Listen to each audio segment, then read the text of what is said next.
al horno, o sea, en el horno a punto de salir.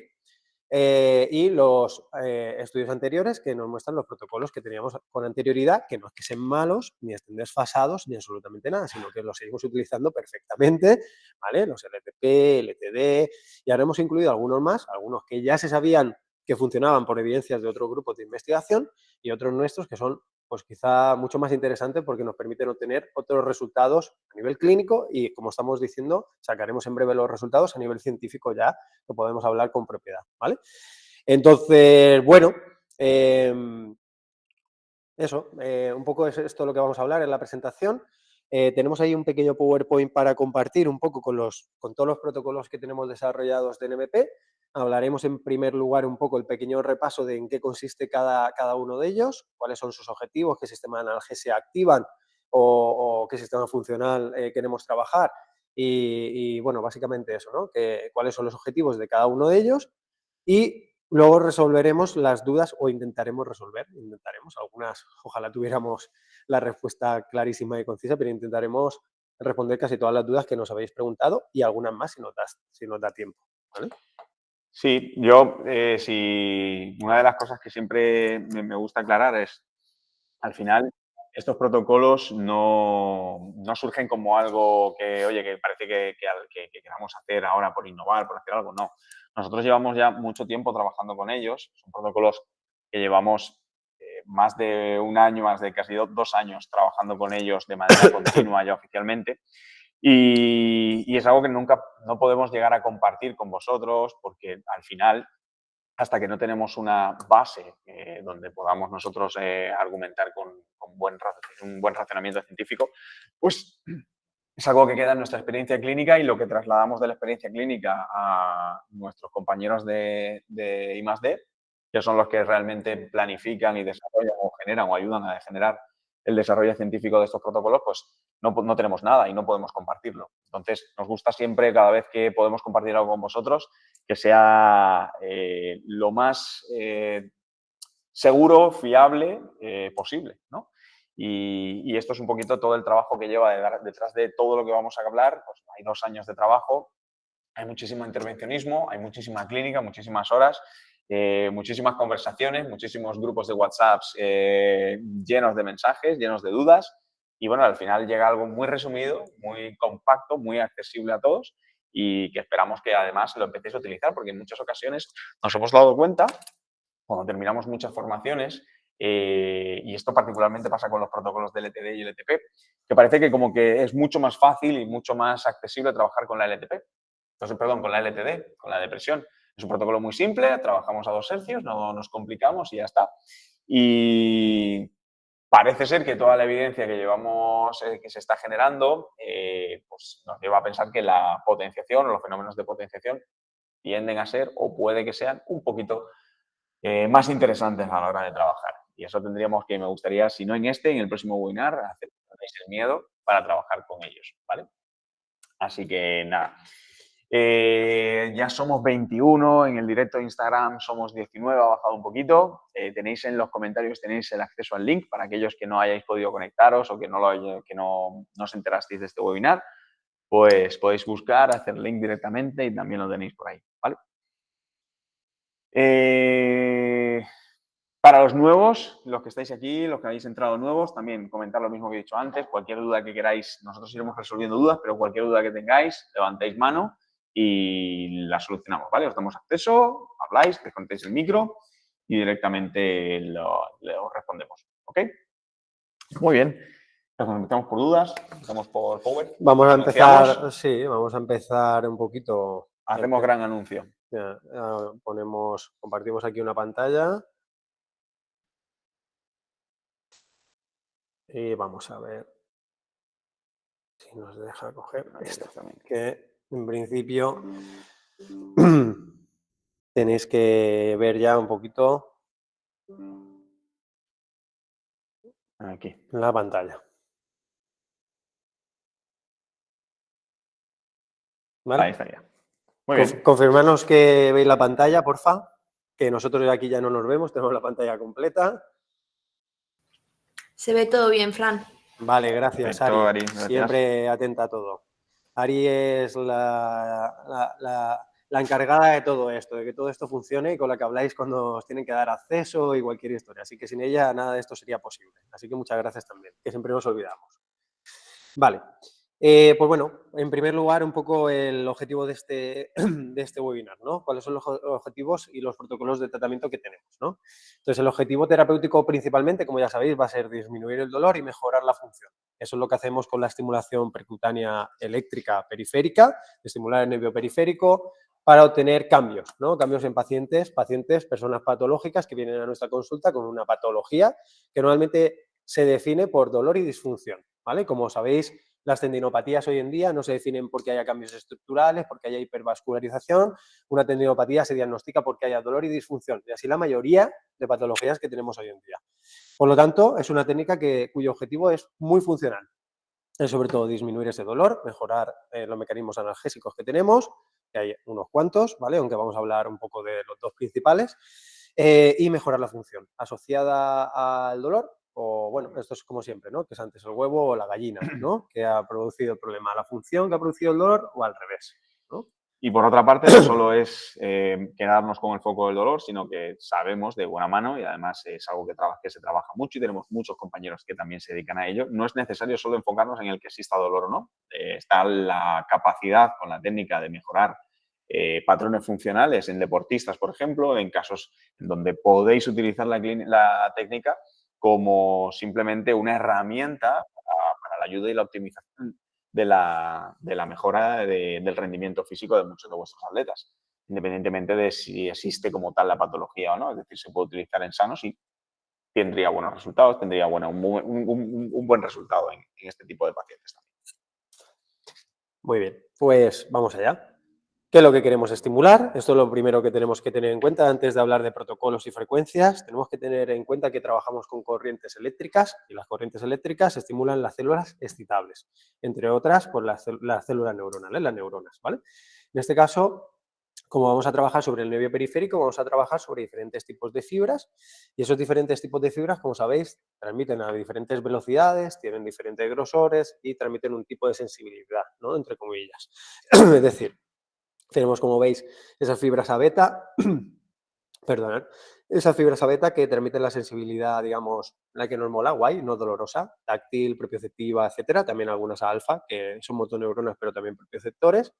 Y unas fibras A delta o C, que son nociceptivas, básicamente aquellas que suelen transmitir nocicepción, que al final son las que dan la percepción del dolor. Son más lentas, más delgaditas y por lo tanto, pues bueno, transmiten un poquito más lento. Entonces, sabemos que podemos estimular diferentes tipos de fibras, perdón, que estamos aquí en una sala ya entrado, diferentes tipos de fibras por el tipo de sensibilidad que evocamos en el paciente, básicamente, ¿vale? Raúl ha ido a mantener el orden. Entonces, para estimular primero las fibras A beta, tenemos que tener en cuenta el objetivo, que es estimular al fin y al cabo un mecanismo de analgesia que se llama gate control. Como sabéis, de Frankie Wall, que lo descubrieron, Hemos terminado de montar y teoría de teníamos la una puerta de reunión, la control, estábamos cuando estimulo fibras A beta mielínicas gruesas, produce una inhibición en la médula de la vía nociceptiva. Básicamente, estimulación mecánica, inhibe dolor, ¿vale? Y las fibras C o A delta, que son nociceptores, activan otro sistema de analgesia, que como lo podéis oír de varias formas, como el sistema endorfínico, que se oía antiguamente, el sistema opioideo, bueno, también se ha llamado sistema de inhibición descendente o modulador descendente, ¿vale? Que es lo que tiene que ver con lo que se oye hoy en día mucho con la CPM, la respuesta condicional al dolor. Es decir, cuando estimulo una fibra que activa nocicepción y por lo tanto puede producir percepción del dolor, se activa analgesia también, mediada por una serie de opioides. Bien. Estos dos mecanismos se activan, no los hemos inventado nosotros. La neuromodulación no es algo que hayamos inventado nosotros, es un proceso inherente al organismo, al sistema nervioso, por el cual el sistema nervioso puede aumentar o disminuir su actividad, ¿vale? Entonces, por lo tanto, cuando un nociceptor aumenta su actividad, produce más dolor generalmente. Puede ser que no, pero generalmente sí. Cuando una motoneurona aumenta su actividad, su tasa de disparo en frecuencia, produce más contracción muscular, ¿vale? Y esto, pues, es algo que puede hacer las fibras y que se puede modular de diferentes formas, y una de ellas es con la corriente. Ahora viene la historia. ¿Qué queremos estimular? La fibra beta. Perfecto, ya sabemos que activa gate control. ¿Cómo hacemos para estimular esa fibra beta? Es la siguiente pregunta, ¿no? pues sabemos que podemos evocar una percepción en el paciente con la corriente eléctrica dependiendo de la intensidad a la que colocamos el electroestimulador, ¿no? De tal forma que al principio, cuando colocamos una corriente, la sensación es de hormigueo, agradable, esa sensibilidad la transmite este tipo de fibras, y si vamos subiendo, incrementando la intensidad en miliamperios, la percepción del paciente va a ser cada vez más molesta. Eso nos indica que estamos activando las fibras A delta o C, preferiblemente, que son de alto umbral, ¿vale? En esto hay estudios también que se ha demostrado que la intensidad es un parámetro determinante en este aspecto, ahora lo veremos luego. Y bueno, básicamente, pues eso, tenemos dos mecanismos de analgesia que podemos activar selectivamente, ¿vale? Vale, como ya sabéis, aquí pasamos rápidamente, es lo que acabo de decir, de manera resumen, unas, la fibra esa beta que lo tenemos en el cuadrito azul de la derecha, sensación no dolorosa, informan de estímulos táctiles, propioceptivos no dolorosos, fibras A delta, sensación de dolor o picor, ¿vale? Informan de estímulos potencialmente nocivos, ¿vale? Fijaros, en este estudio, por ejemplo, de Andrei Sdrula, hablan un poco de la intensidad. Y como veis, por ejemplo, para estimular fibras A beta, en el cuadro de la izquierda, se ve que se precisan intensidades mucho más bajas que en el cuadro de la derecha, en el que se ve la estimulación de las fibras C, ¿vale? Y si sobre todo fijáis en la barra horizontal de abajo, tenéis directamente 0, 10, 30, 50, 70, 90, pero en la otra, las fibras C empiezan a estimularse a partir, no sé si se ve el cursor, a partir de 200 microamperios. O sea, que precisan mucha más intensidad de corriente para producir una activación de ese tipo de fibras. O sea, que esto ya es algo que está estudiado directamente. La intensidad y la frecuencia son importantes. La intensidad me va a hacer que decida qué tipo de fibra voy a estimular para activar un tipo de mecanismo u otro, y la frecuencia va a hacer que una neurona dispare más o menos, básicamente, ¿vale? Bien, como hemos dicho, la intensidad decide el tipo de fibra que quiero estimular, y la frecuencia, sobre todo, ya he elegido el tipo de fibra, si la quiero potenciar o la quiero deprimir, ¿vale? Que eso hablaremos después, que es los mecanismos plásticos, que es en lo que se basa los mecanismos de LTP, LTD, entre otros, ¿vale? Potenciar o deprimir una vía neuronal específica, ¿vale? Básicamente generar plasticidad a favor de un aumento de la actividad neuronal o plasticidad a favor de una depresión de la actividad neuronal, ¿bien? Vale, la importancia de la frecuencia radica en que diferentes fibras transmiten a diferentes frecuencias, eso es verdad, pero sobre todo además que existe una frecuencia en que las neuronas ya no la pueden seguir. Es decir, que si yo estimulo, por ejemplo, a 1000 hercios, como se hace en este estudio, pues la neurona no puede seguir. No hay una diferencia entre el grupo de 1000 con el de 5 y 5, el de 5 y 50 hercios, ¿vale? Básicamente es que a más de 100 hercios las neuronas, pues básicamente les da igual, no pueden disparar a más de 50, 60 hercios, ¿vale? Por lo tanto, esas frecuencias, pues cuando te dicen, oye, ¿y por qué 100? Pues porque, Claro. mira, se han estudiado a esas frecuencias y porque una neurona no puede disparar a más, ¿vale? Claro. Esto es importante que lo recalquemos, es importante que hablemos sobre ello, porque una de las preguntas que creo que no está en este, pero sí que nos han hecho en otras ocasiones y se nos hacen también en los cursos, es el hecho de decir, bueno, yo he encontrado que, bueno, que hay un protocolo o cuando estimulo con 500 hercios o estimulo en barridos que van de 200 a 1000 hercios, que van... No podemos deciros que está mal, no podemos deciros que está mal porque al final se está estimulando, estará disparando esa neurona. El problema es que realmente la eficacia de ese protocolo para conseguir el mismo efecto se ha medido y se ha podido diseñar un protocolo para ello que es un máximo de 100. Entonces, aquí siempre viene lo mismo, ¿no? No, es que yo lo hago 200 y parece que es algo mejor o que parece que estás consiguiendo más efecto por utilizar más frecuencia y es todo lo contrario. Entonces, esto es muy importante que se quede y que de alguna manera ya podáis plasmarlo y lo podáis decir ya con seguridad, que no es necesario superar a esas altísimas frecuencias, hacer barridos en no sé cuántos cientos de hercios, porque no vale de nada. Me siento un poco estúpido, tú también, mirando la Sí, sí, sí, pantalla sin más. O estamos sea, aquí. porque es Menos mal que... que tenemos aquí un poco el directo de Instagram, porque aunque no ven la pantalla aquellos de ahí. Porque estoy hablando en la pantalla, nosotros nos vemos y compartimos pantalla completa. Entonces me siento un poco raro, ¿vale? Bueno, pues lo que ha dicho Raúl totalmente, ¿vale? Que no decimos que no pueda funcionar y que no tengáis resultados clínicos, pero de luego no están, por lo menos, estudiados ese tipo de frecuencias que tengan más efecto que otras, ¿no? Por ejemplo, este estudio lo podéis ver, ¿no? Y bueno, en fin. Básicamente la frecuencia nos permite eso, generar cambios plásticos, ¿vale? Entre otras, ¿vale? Es decir, que si estimulamos con la frecuencia, la intensidad me permite decidir el tipo de fibra que quiero estimular y la frecuencia, cómo estimularla, a qué frecuencia quiero que dispare la neurona, o sea, si quiero que dispare más o menos, básicamente. Mayor frecuencia, más podrá disparar una neurona, normalmente, menos frecuencia, menos va a disparar una neurona, ¿vale?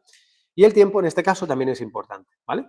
Como veis aquí tenemos, que voy a pasar rapidísimamente, lo que suele pasar con una baja frecuencia y con una alta. Eso se llaman mecanismos de depresión o de potenciación. Bueno, para que se produzca una depresión sináptica, un circuito neuronal genere menos potenciales de acción, se estimule menos, se deprima su actividad, básicamente, baje su actividad eléctrica. Las frecuencias que mejor funcionan parece que son las bajas frecuencias. Y específicamente en un estudio que se hizo en el grupo de Klein y Walter Mabel, si no me equivoco, se utilizó una frecuencia de 1 o 2 hercios, ¿vale? Por eso nosotros utilizamos la de 2 hercios, no porque nos dé la gana, sino porque está estudiado que es una frecuencia correcta para producir depresión. Y además se utilizó un tiempo de 16 minutos continuo, de tal forma que los pulsos continuos, como veis en esta imagen, en la sinapsis de la izquierda, ¿vale? Los pulsos continuos mantenidos en el tiempo producen que entre calcio de manera paulatina, lentamente a la presinapsis, que se vaya liberando el neurotransmisor de manera lenta, y eso va haciendo que se vaya estimulando los canales postsinápticos. Poquito a poco eso va produciendo una depresión del sistema, ya que los neurotransmisores no son ilimitados, ¿vale? No son infinitos. Llega un momento en que el acúmulo de calcio no se limpia rápido, el pulso es constante, se agotan los neurotransmisores y llega un momento en que la posinapsis no capta neurotransmisores, no produce excitación. La neurona, para ahorrar energía, ¿vale? Entre comillas, lo que hace es disminuir la cantidad de canales iónicos que tiene. Por lo que si hay menos canales iónicos, se puede estimular menos. Básicamente disminuye su actividad, ¿vale? Esto lo explicamos siempre en los cursos, un poquito más amplio. Aquí no tenemos tanto tiempo. Vale, ¿qué produce la alta frecuencia con una intensidad baja? Bueno, hablamos luego de la intensidad. La alta frecuencia normalmente y con tiempos de descanso, que primero entre calcio de manera masiva a nivel presináptico, entra mucho calcio, eso hace que salga mucho neurotransmisor, una vez sale mucho neurotransmisor se estimulan muchísimo los canales iónicos, y entonces eso activa una serie de procesos en la neurona que hace básicamente que si le damos tiempo hasta el siguiente pulso, es decir, ponemos una alta frecuencia como un LTP, 100 hercios, entra calcio de manera masiva presináptica, sale neurotransmisor, estimula un montón de receptores, ¿vale? Dejamos tiempo ahora entre el pulso, aquí se ha activado otra serie de mecanismos que producen otros canales nuevos porque dice, ostras, aquí hay mucho estímulo, por lo tanto la neurona saca otro canal específico, ¿vale? Cuando llega el siguiente pulso, esta neurona tiene más canales y al tener más canales, el siguiente pulso se va a estimular más, ¿vale? Eso es un mecanismo de potenciación. Esa neurona puede excitarse más, puede generar más potenciales de acción, ¿vale? Entonces, eso básicamente es la depresión y la potenciación. Eso depende de un mecanismo cuántico que veis aquí, que hemos explicado muchas veces, pero es un poco rollo para explicar aquí, probablemente. Pero bueno, básicamente depende del calcio, como decía, y de la cantidad de los neurotransmisores que tenemos, ¿bien? Entonces, a mayor frecuencia, normalmente con tiempos de descanso, va a ser un protocolo importante para producir potenciación de un circuito neuronal que se pueda estimular más canales iónicos, más conexiones neuronales, y a menor frecuencia y tiempos más largos, se va a producir una depresión del circuito que vamos a estimular, ¿vale? El tiempo es importante, el tiempo constante juega un papel importante hacia la depresión sináptica y los espacios entre tiempos de on-off favorecen la potenciación porque dan tiempo a que recapte la neurona el neurotransmisor, limpia el calcio, etc. ¿Vale? Entonces esta parte es importante. Bien, paso de esto rápido, que ya hemos hablado un poquito de todo, ¿vale? Y ya nos vamos a los protocolos específicos, ¿vale? Básicamente que quede claro que hay una justificación detrás y que después todo esto lo tenemos redactado, por ejemplo, en los cursos en los que os habéis formado, que sois casi todos y casi todas las que estáis aquí. Se explica todo esto de manera más amplia en una parte de fisiología importante y aparte tenéis todo esto también en los canales de NIP, en los canales de NMP, por ejemplo, de Instagram, que viene más detallado, ¿vale? Bien, una vez entendido cómo funcionan los mecanismos sinápticos, vamos a pasar a explicar los protocolos que tenemos de manera sencilla, ¿vale? Entonces, tenemos este primer protocolo. Vamos a empezar primero por los sencillos, ¿vale? ¿No, Raúl? ¿Te parece? Con los que no tienen por plasticidad, ¿vale? Por ejemplo, tenemos varios tipos de protocolos. Tenemos un protocolo SPOT. El protocolo SPOT consiste en 8 hercios de frecuencia con un tiempo de 1 minuto, sin pausa, normalmente a veces incluso menos, superando el umbral motor con una mínima molestia, ¿vale? Entonces, el objetivo de este protocolo es trabajar puntos musculares o puntos dolorosos de manera puntual para generar un cambio en el stiffness, en la dureza muscular y activar mecanismos de analgesia, en general de manera rápida. Gate control, que sabemos que solamente dura mientras que está la estimulación, e inhibición descendente, también porque puede molestar a veces en esas pequeñas contracciones un poquito, y sabemos que este mecanismo de inhibición descendente dura 1 hora su pico máximo aproximadamente, ¿vale? Este protocolo, sobre todo, es de hecho súper útil intersesión, o sea, intrasesión, perdón, dentro de vuestro propio trabajo, en el desarrollo de vuestro propio trabajo. Lo podéis utilizar no solo como un protocolo para lo que os ha comentado Fran y lo que tenéis aquí en pantalla, que es como el trabajo puro y duro de esa rigidez muscular, de esa dureza, esa contractura que no nos gusta muchas veces nombrar, pero bueno, en un término coloquial para que lo entendáis todos, sino que también puede funcionar como tester, es decir, cuando tenéis síndromes de dolores miofasciales y queréis pues identificar aquel músculo que esté produciendo cierto dolor puntual o que esté produciendo un dolor en el movimiento, etcétera, podéis directamente ir, estimular en esa zona y valorar si ese puede ser uno de los puntos que está ejecutando pues, un aumento de la tensión en esa zona o que la que esté, eso es el origen del dolor, por así decirlo. También de otra manera lo podéis utilizar para saber en muchas ocasiones si la estructura que queréis trabajar está relacionada o no con la patología. Es decir, vamos a poner un ejemplo. Si estáis trabajando un hombro, si tenéis un paciente con un dolor de hombro, una manera sencilla de identificar si los mecanismos de tensión del supraespinoso están involucrándose en ese dolor es simplemente ir, buscar. Y siempre esto es importante. Una de las cosas que recomendamos, aunque sea o que esté diseñado para la aplicación muscular, una de las cosas importantes es que lo hagáis también ecoguiado. Es decir, que no solo sea voy y entro porque sí, porque voy al músculo, no. Hacer un protocolo ecoguiado, buscar exactamente aquellos nodos neurovasculares que podéis encontrar dentro del propio vientre muscular y garantizar aún así que la estimulación que hagáis dentro del músculo tenga un compromiso neurovascular también. Es decir, que estéis próximo a una terminación nerviosa, una ramita pequeñita que haya dentro del músculo. Así vais a garantizar sobre todo que el estímulo sea menos doloroso en muchas ocasiones y un poquitín más vigoroso, o sea, que la propia contracción que aparezca sea bastante más notable, sea una contracción más agradable incluso y sobre todo que el efecto sea un poco mejor, ¿vale? Entonces, cuando esté volviendo al ejemplo del hombro, en esos pacientes donde tenéis un dolor en ciertos movimientos, en ciertos gestos, etcétera, y queréis identificar si la estructura que vosotros sospecháis que pueda ser la culpable o la que esté más involucrada en esa patología, simplemente llegáis, colocáis la puntita, la agujita en ese músculo, en el infra, en el supra, etcétera, aplicáis la frecuencia de 8 Hz durante un minutito hasta que veáis que desaparezca la contracción y os quitáis la aguja y volvéis a solicitar al paciente, por ejemplo, que vuelva a generar o que vuelva a hacer el mismo gesto. Haciendo eso, una de las cosas interesantes que vais a descubrir en muchas ocasiones es que podéis descartar estructuras que muchas veces malignizáis, muchas veces decir, no, pues esto es por tal cosa. Vais a dar cuenta que o el paciente te dice, me sigue doliendo igual y automáticamente vuestro foco tiene que cambiar. O también os puede decir, oye, pues desaparece muchísimo y me encuentro muchísimo mejor. Y esto es una manera también de enfocar o de guiar la terapia y no tener que poner agujas como un loco. No tener que empezar a decir, bueno, como el hombro duele aquí, pues voy a ponerle agujas a todo lo que me encuentre en el hombro. Es una manera de identificar muy bien cuál sería el foco de dolor. ¿Vale? ¿Algo más? Sí, no, correctísimo. De hecho, lo utilizamos mucho complementándolo con otros tratamientos, digamos que están estos rápidos, le llamamos ahora protocolos de analgesia rápida, este y otros que vamos a ver ahora, y luego los complementamos, como decía Raúl, con los de plasticidad, ¿vale? Conseguir cambios ya. Entonces, esto es para, como tester, como diagnóstico y además para tratar puntos musculares, por ejemplo, dolorosos alrededor de un hombro que tenemos molesto, ¿no? Y tal, pues va muy bien como complemento, diagnóstico y como complemento. Y funciona muy bien, es verdad, ¿eh? Así, de hecho, surgió, o sea, creo que el principio de lo que nosotros empezamos a hacer fue esto. Sí, sí, fue así, tal cual. Fue empezar a estimular vientre muscular, empezar a Sí, estimular, oye, encontramos aquí, pues vamos a ver qué tal tal. cual, tal cual. Y después dabas un masaje. Sí, sí, sí, por supuesto. Siempre, siempre, Después siempre. pasaba las manos y dabas un Masaje, masaje. masaje es la verdadera neuromodulación, chicos y chicas. Realmente neuromodula. Así es. Bueno, pues sí, sí, la verdad es que sí, ¿vale? Es un protocolo, ya te digo, que se hace con el pointer, bueno, o con las agujitas, con lo que hacemos con la pinza, pero bueno, ahí tenéis el protocolo, muy sencillito y que funciona muy bien, ¿vale?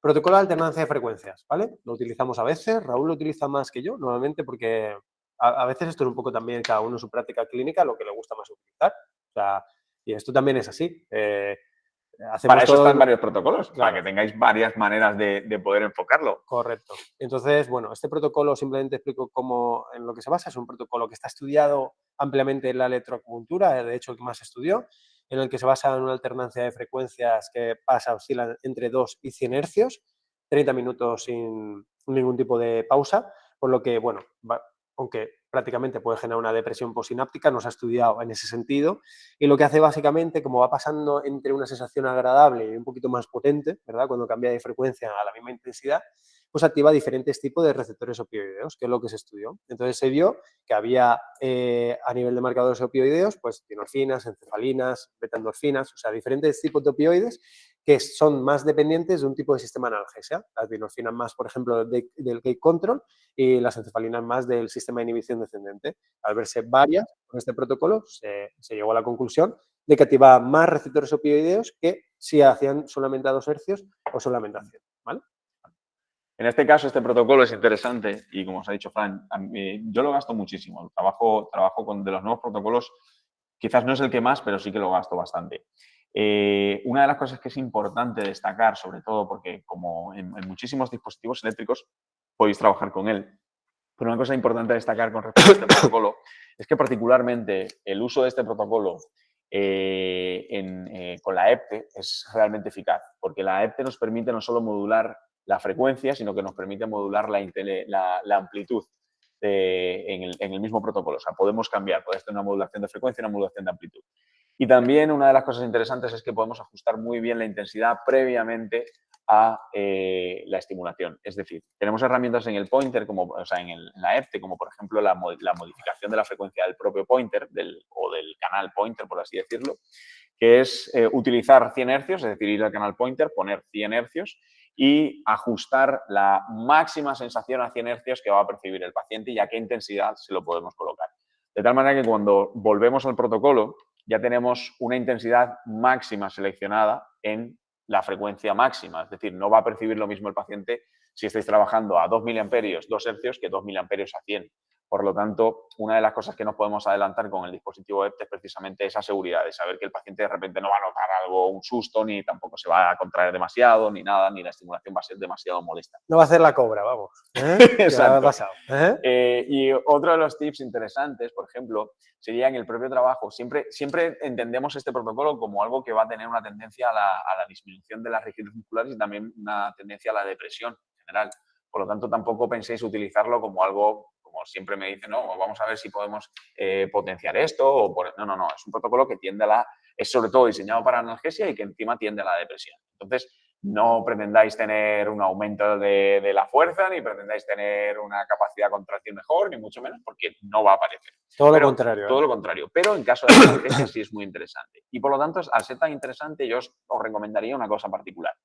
Sé que muchos de vosotros y vosotras quizás no hacéis o no prestáis demasiada atención a los ramos cutáneos, a las terminaciones sensitivas, es decir, aquellos ramos que están estrictamente en el tejido celular subcutáneo. Esos ramos cutáneos son muy interesantes para el manejo del dolor en muchísimas ocasiones. Os pongo ejemplo. A mí me gusta mucho siempre relacionarlo con ejemplos. En el caso del esguince de tobillo, por ejemplo, existe particularmente un ramo que se llama ramo cutáneo o el ramo musculocutáneo que viene o que proviene del peroneo superficial, que es un ramo que es estrictamente sensitivo y que pasa justo por encima del dorso del pie, justo un poquitín anterior manular. Este ramo se ve muy involucrado en las lesiones, por ejemplo, de en inglés, el esguince de tobillo en inversión.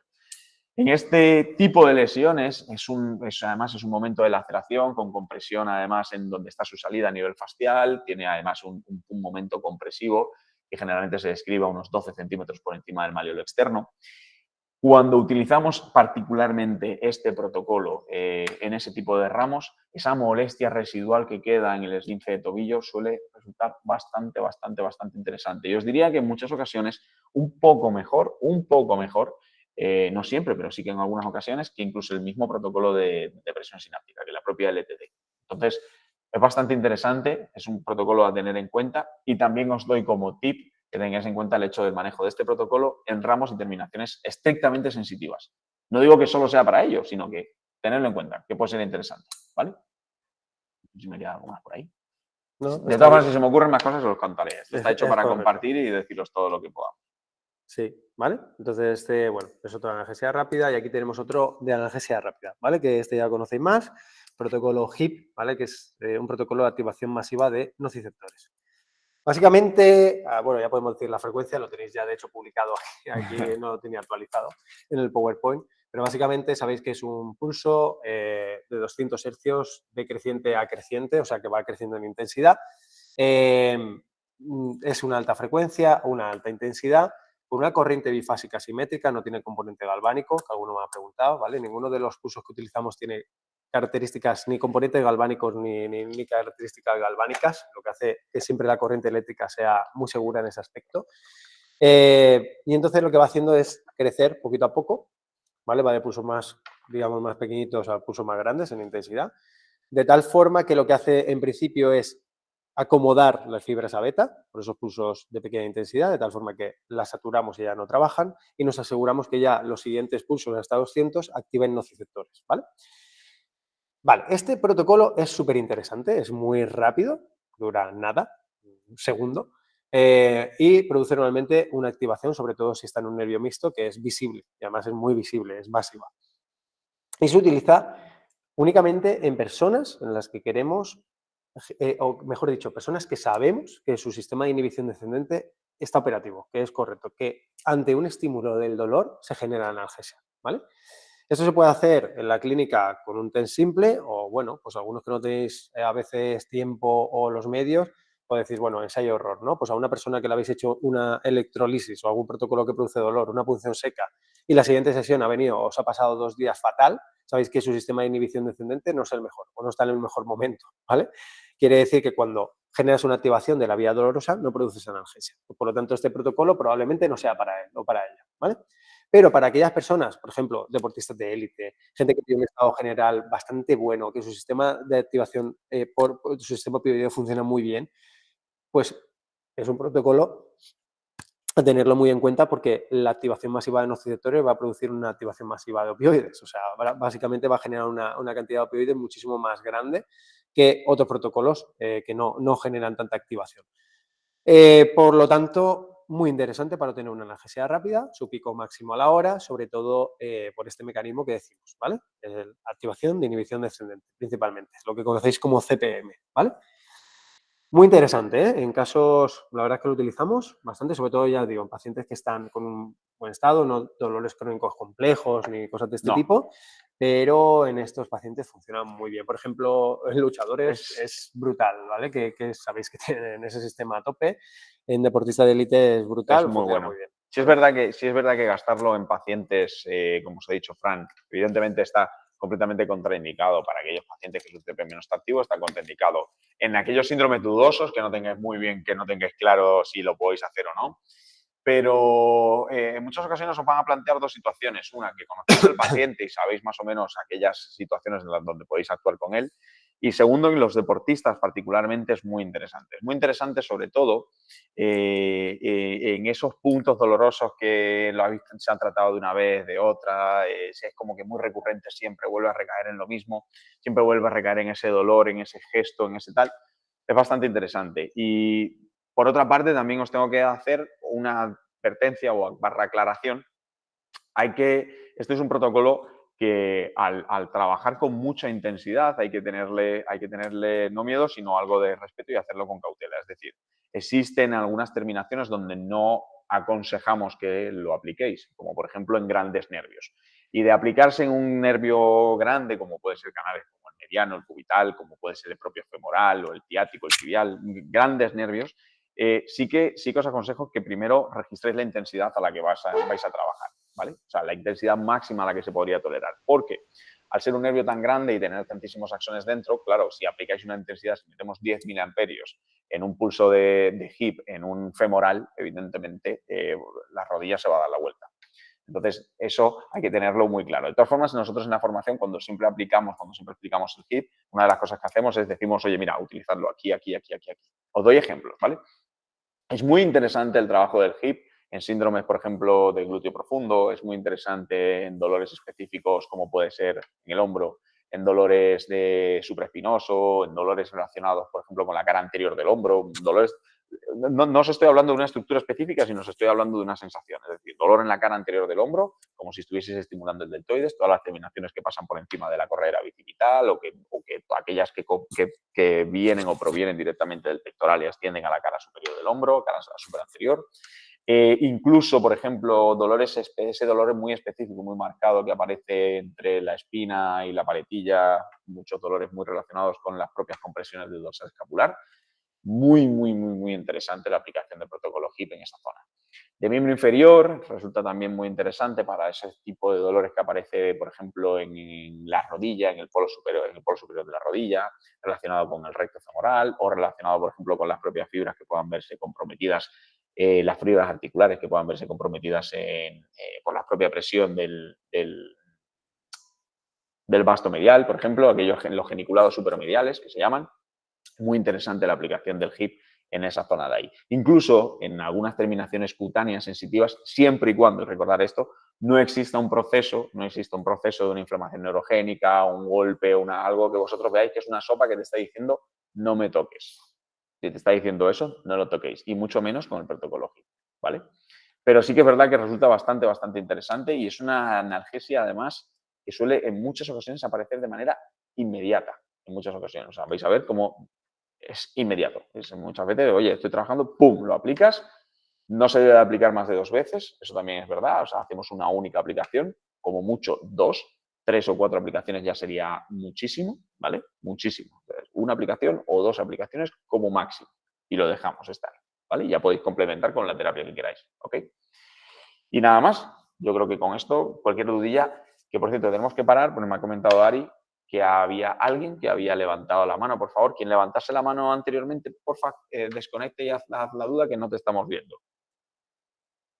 Vale, sí, lo tengo apuntado aquí en el móvil, pensaba decirlo luego al final. Era sobre el... ¿Hola? Sí, te oímos. Ah, vale, guay. Era sobre la alternancia de frecuencia 2-100. Hacéis solamente el cambio de 2 a 100, 2 a 100. Y si lo hacéis, ¿cada cuánto es el timing? Es decir, es no sé, el doble de 10, yo qué sé, 10 segundos on, 10 off, o ¿cómo lo hacéis vosotros? No, como el estudio totalmente. Va alternando de 2 a 100 hercios en 3 segundos. Cada 3 segundos hace el cambio Cada durante 3 segundos, 30 sí. minutos. Eso está, Vale. no es un estudio que hayamos hecho nosotros. De hecho, ese protocolo está estudiado en la bibliografía, creo que ajuntaba ahí antes. Varios estudios de electroacupuntura que se han estudiado con esas frecuencias y esos timings y esos tiempos, vamos. O sea que haces 3 segundos y descansas el mismo tiempo. Va, 3 segundos 2 hercios, 3 segundos 100 hercios. Y así va cambiando. Vale, perfecto. Vale, merci. No, si no me equivoco, creo que va por ahí. Sí. ¿Vale? Además, es una alternancia en ese aspecto, porque hay otros que hacen un barrido. El aparato EPTE te permite las 2 opciones, ¿vale? Pero en el estudio es una alternancia. Va de 2 a 100. 2, 100. Luego hay otros que hacen barridos, aparatos, es decir, que van pasando de 2, 3, 4, 5, 6, 7, 8, 9, 10, ¿vale? Así hasta 100 y luego baja. Ese no está tan estudiado, ¿vale? Que yo sepa, y si alguien además eso me puede corregir, ¿vale? Pero si no me equivoco es 2, 100, alternancia cada 3 segundos, ¿vale? Igualmente, el dispositivo EPTE permite, esto es una de las cosas que a veces, siempre con conocimiento, todo el mundo es libre de trabajar. El dispositivo EPTE permite esa dualidad, te permite cambiar y gestionar las fases un poco como quieras, ¿vale? Es decir, podrías hacerlo como te ha dicho Fran, 3-3, o puedes hacerlo incluso en una fase de ascenso durante 30 segundos hasta que llega a 100 hercios o durante 40 segundos, como quieras, más o menos. Sí, lo puedes programar. Sí. Vale. Ok. Vale, perfecto. Muchas gracias por la pregunta. Muy interesante. ¿Alguien más tenía algo que preguntar? Vamos, si os parece, a seguir con los protocolos y ya luego hacemos todas las preguntas que queráis, ¿vale? Lo digo por terminar con todos y ya está. Quedan 2 nada más. Quedan 3, sí. ¿Vale? Entonces, hemos hablado un poco de los protocolos de analgesia rápida y ahora vamos a hablar de los protocolos de plasticidad, ¿vale? Pues básicamente los diferenciamos así: analgesia rápida, plasticidad. Plasticidad son cambios a largo plazo, ¿vale? Queremos generar cambios estructurales de excitabilidad, ¿vale? O en general en el sistema nervioso para producir cambios en su actividad, ¿vale? Entonces tenemos protocolos de potenciación, potenciar la actividad de un sistema neuronal, que se active más, que genere más potencial de acción, que sea más fácil activarlo, o de depresión, ¿vale? Estos protocolos, como ya sabéis, se llaman LTP, Long Term Potentiation, potenciación a largo plazo, o LTD, Long Term Depression, ¿vale? Ya sabéis un poco cómo funciona cada uno. El LTD son pulsos, trenes de 100 hercios, de 5 segundos de on, 55 segundos de off, durante 5 minutos. Por lo tanto, va a ser solamente la estimulación efectiva durante 5 minutos, solamente va a ser 25 segundos. O sea, fijaros que es muy poquito, ¿vale? Y el umbral, la intensidad que vamos a colocar es el umbral sensitivo, nunca doloroso. repito, no doloroso, no puede doler, porque si empieza a doler vamos a potenciar la vía nociceptiva, vamos a generar un modelo de dolor, ¿vale? Entonces es súper importante. ¿Por qué 100 hercios, Fran, Raúl? ¿Por qué 5 minutos? ¿Por qué 5 de on y 55 de off? Porque se estudió en este estudio, y entre otros, que ese era unos tiempos buenos, óptimos para producir una potenciación de un sistema neuronal. Entonces los extrapolamos directamente de estudios científicos ya bien demostrados para extrapolarlos a la utilidad clínica, ¿vale? Y eso fue nuestro primer estudio que sacamos, Beltrá et al. 2022, ¿vale? Que se publicó en European Journal of Pain, la efectividad de estos. Bien, el objetivo, potenciar el efecto del gate control. Como la intensidad nos aseguramos de que no vamos a estimular nociceptores, sino que solamente estimulamos las fibras A beta, no dolorosas, y estas están relacionadas con la activación del gate control, al potenciar esta vía, potenciamos también los efectos del gate control, ¿vale? Y eso se observó que se daba incluso a las 24 horas. A las 24 horas incluso medida teníamos analgesia en los pacientes, en los sujetos, perdón. De tal forma que el gate control solamente dura, en todos los estudios que se ha estudiado, solamente dura mientras que la estimulación es efectiva, solamente mientras que el TENS estaba colocado, ¿vale? Básicamente. En el momento que acababa la estimulación eléctrica, acababa el gate control. Con este protocolo conseguimos, sin generar ningún tipo de dolor, ningún tipo de molestia, solamente un plan sensitivo, solamente que el paciente lo note, generar una analgesia incluso a las 24 horas. Pero no solamente la analgesia de mayor duración, sino además potenciar las sinapsis somatomotoras, porque estamos estimulando también los propioceptores. Los propioceptores comunican con motoneuronas y son la base también del tono muscular, básicamente. Entonces, si podemos subir el tono muscular, que es la base del movimiento, puede aumentar el reclutamiento y, por lo tanto, mejorar la funcionalidad muscular, ¿vale? Esto es lo que se vio también, que había una prevención de la pérdida de fuerza que producían el resto de agujas o el resto de protocolos cuando pinchamos. Seca, protocolos de depresión, protocolos de electrolisis, etc. Por lo tanto, no solamente para potenciar el efecto de gate control, sino para potenciar la vía somatomotora. Y esto es interesante a nivel de funcional que os hablaba Raúl, ¿no? Un músculo o una función que está mermada, que está disminuida y que quiero mejorar su actividad. Pues aquí tenéis este protocolo, ¿vale? Y el hermano... Espera. Vale. Ay, es que yo tengo que decir aquí cosas. Vamos a ver, el protocolo de potenciación, y es algo que me encuentro muchísimo, es, no sé por qué, pero no sé por qué, es el que menos suele gustarle a la gente, en general. Sí. Y esto es lo que observo en todas las Y formaciones. en general, ¿sabes por qué es? Porque no es instagramiable. Primero eso, segundo porque... No es instagramiable. Y segundo, y muy importante, porque estamos acostumbrados, nos lo dicen mucho, que una sesión no puede durar 5 minutos. Claro.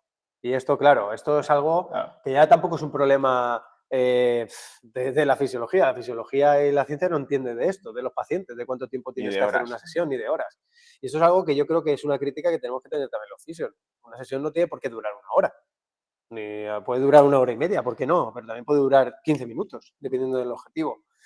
Pero esto es algo que nos dicen. No, mucho. O sea, y encima a mí me fastidia porque tener la capacidad de generar un efecto analgésico que provoque una plasticidad sináptica, que dure tantísimo, que podamos medirlo a 24 horas y que durante más tiempo también sabemos que pueda durar, en solo 25 segundos de estimulación, porque fijaros que son solo 5 ciclos de 5 segundos, es decir, en total son 25 segundos de estimulación, conseguís un efecto que es brutal. Y ya no solo es que es brutal, y es que lo que pasa es que no suele gustar, ¿por qué? Porque en la gran mayoría de ocasiones cuando colocáis la agujita y vais a buscar el umbral, que es muchas veces como nos gusta un poquito a veces indicar cómo deberíais de seleccionar ese umbral, porque con la EPT es muy sencillo, podéis ir directamente con el pointer, seleccionar el umbral máximo y automáticamente implementarlo en el protocolo de potenciación. Vais a la LTP y le decís sal ya directamente con la intensidad de 1,5 miliamperios, 2,3, lo que sea. Entonces, claro, como la máxima es no provocar nada de dolor, ninguna sensación molesta ni desagradable, en muchas ocasiones ese potencial, cuando sobre todo el paciente, cuando es un paciente real, cuando el paciente es patológico, y vais a buscar esto, en muchas ocasiones el umbral de sensibilidad ha cambiado y por lo tanto a muy poquita intensidad ya te está diciendo que parece que tal. Entonces, ¿qué ocurre? No da pie a que se genere ningún tipo de contracción a pesar de estar en un nervio mixto, no da pie a que haya una reacción muy grande visible ni objetivable, por lo tanto parece ser que no está pasando nada o que no está ocurriendo nada. Entonces, tenéis que entender, pero es algo que siempre choca, cuando hacemos cualquier tipo de estimulación eléctrica y con los protocolos de neuromodulación, especialmente con la LTP, con la LTD, etc., no pretendemos hacer nada con el músculo, no pretendemos cambiar nada en el músculo. Es decir, los efectos secundarios que puedan aparecer a nivel muscular, que se puedan leer con MG, etcétera, etcétera, no son nuestro principal fin. El fin es conseguir hacer un cambio a nivel sináptico. Lo que estáis haciendo, lo que queremos hacer es estimular una neurona. Por lo tanto, olvidaros de si la reacción muscular es X, A, B, Z, si se contrae más, si se mueve menos. Da exactamente igual. Da exactamente igual. Olvidad el hecho de que cuando te hagáis un protocolo necesitáis, por narices, que se contraiga algo. Es esa necesidad casi patológica enfermiza del fisioterapeuta generar un estímulo y que se tenga que contraer. Entonces, por favor, utilizar el protocolo de potenciación sináptica. Me pasa no solo aquí en España, vamos a Polonia, vamos a Holanda, volvemos a tener alumnos del mismo sitio y decimos, bueno, ¿y qué protocolo usáis más? No, la LTD y la LTP. Yo he tenido alumnos que después de 2 años no han utilizado ni una sola vez un protocolo de potenciación sináptica. Y eso es una pena, porque realmente tenéis un protocolo que es súper útil, que genera unos mecanismos, que tiene unos mecanismos, una capacidad de generar analgesia brutal, y que quizás no lo hacéis o por pereza o por desconocimiento o porque a lo mejor lo transmitimos mal, lo enseñamos mal, no lo sé, puede ser. Pero de verdad, si hay algo que podemos hacer y puede ser de utilidad para las 20 y pico personas que están aquí y para los que estéis aquí conectados, de verdad, utilizar y empezar a trabajar más y darle más fiabilidad y trabajar con más seguridad el protocolo de potenciación sináptica. De verdad que sí, es muy útil, es muy eficaz y aunque no sea instagramiable, es una maravilla de protocolo. Y sigue siendo uno de los protocolos estrella, sin duda, ¿vale? Sí, no me gusta mirar a la pantalla sin no ver nada. Ahí puedes ver ahí. Lo es. O sea, 5 minutos, 25 segundos de estímulo, no duele, analgesia probada y testada más de 24 horas y no produce pérdida de fuerza. O sea, y además en los últimos estudios comparados con Tetabars incluso también sigue teniendo o sea, se sigue quedando en un buen lugar en cuanto a la analgesia. Es que está muy bien, la verdad. Y nosotros que lo utilizamos mucho, funciona muy bien.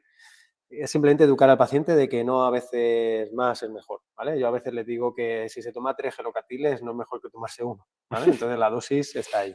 Y eso es importante. Y lo digo a los alumnos de electroterapia también muchas veces y esto es interesante, ¿vale? Pero bueno, sobre todo que queremos que sepáis la utilidad clínica, pero también en qué se basan, ¿vale? Y no lo hemos inventado. Vienen de este estudio que veis aquí y de ahí a la parte clínica. LTD, depresión.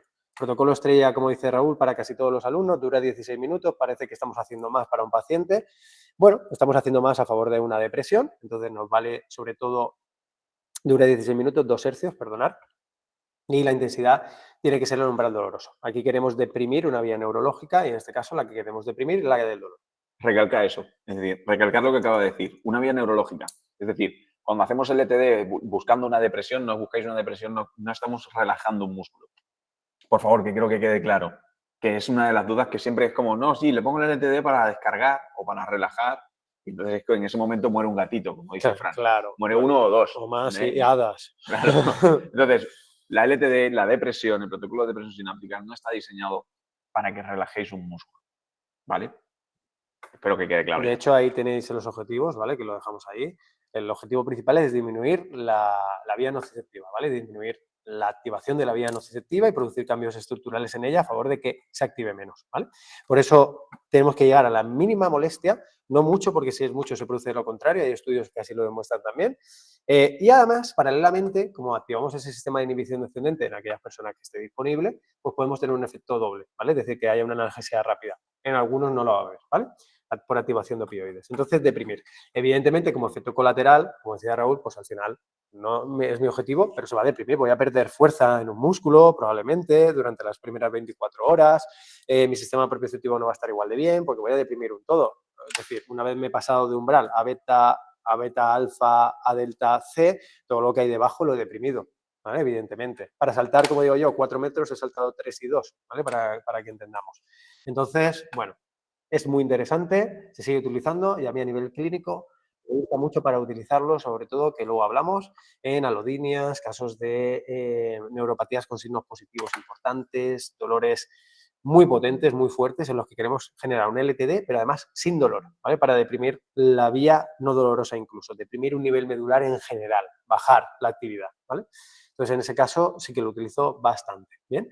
O en los protocolos de cuando trabajamos sobre grupos o actividad neuromuscular en un grupo muscular que tiene una actividad neuromuscular, un tono muscular muy alto. Por ejemplo, pues nos puede valer para bajarlo un poquito a la vez que subimos otro con un protocolo de potenciación, ¿vale? Esas cosas también nos valen para trabajar, es un poquito más complejo el entendimiento y de hecho hay un módulo específico de esto, pero bueno, es muy interesante, ¿vale? Y por último, ¿vale? El protocolo de Theta Bars, ¿vale? Tenéis los parámetros directamente en las redes sociales. Aquí se me olvida ponerlo actualizado, pero lo tenéis en las redes sociales, están compartidos de manera gratuita y el protocolo de Theta Bars básicamente se basa en bars. Si os acordáis del TEN Bars o las corrientes rusas, pues básicamente llevan trenes de pulsos, ¿vale? Esos trenes de pulsos son trenes de pulsos de 100 hercios, separados 5 hercios entre sí, ¿vale? Y emite 3 trenes, ¿vale?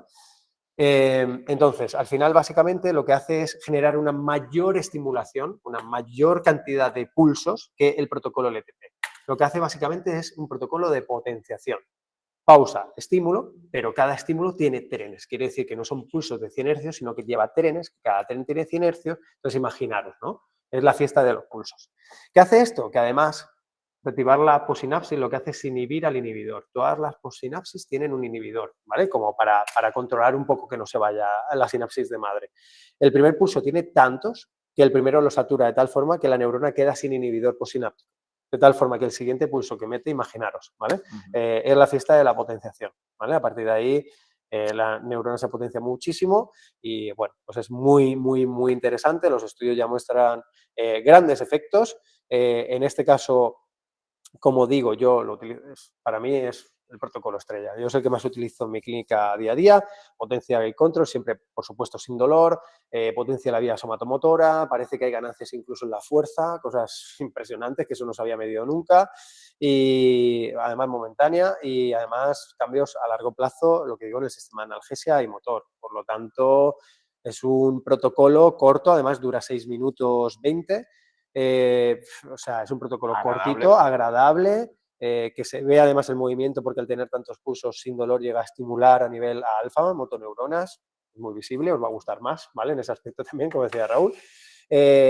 Y yo qué sé, es un protocolo súper, súper interesante en ese aspecto, ¿vale? Cortito, no duele, activa todo, pero cuidado, si me pasa ahí un poquito de dolor, igual que activa gait control, puede activar nociceptores y por lo tanto generar modelos de dolor muy, muy claro. Así que hay que trabajarlo con cuidado, ¿eh?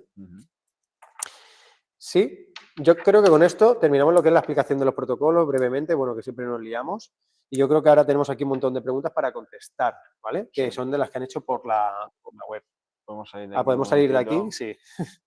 Y vernos un poco, que estamos aquí hablando de una pantalla, que no penséis que no es raro, ¿eh? ¿Vale?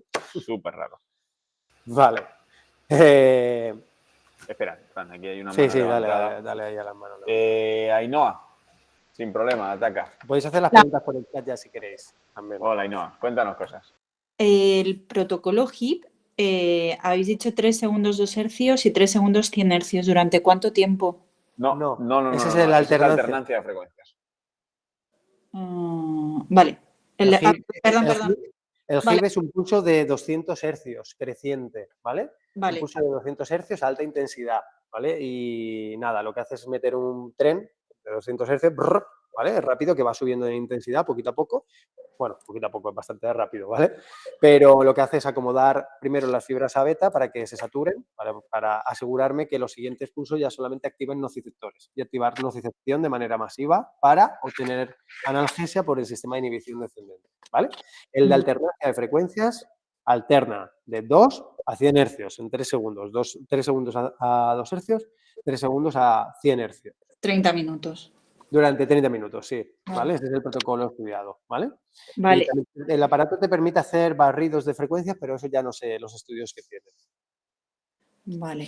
Y yo os quería hacer una pregunta que es, por ejemplo, en la tendinopatía donde hay un tendón pues que tiene bastante porcentaje de rotura, por ejemplo, un LTP se podría poner sin que la contracción pudiera afectar a que se estropeara un poquito más el tendón, a que se rompiera un poquito más. ¿Lo pondríais?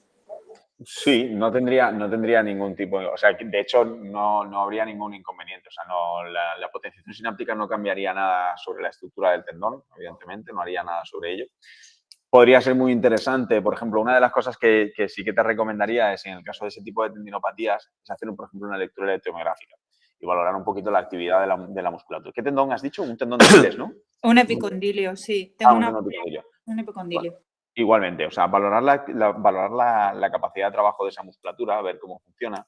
Y sin duda puede ser, dependiendo de la fase en la que estés, el hecho de hacer un trabajo con potenciación sináptica y acompañarlo con trabajo activo, desde luego puede ser una buena combinación, pero en ninguno de los casos sería un protocolo que dañase, bueno, ninguno de las estimulaciones percutáneas a nivel del neural van a dañar en absoluto el tendón, ni mucho menos.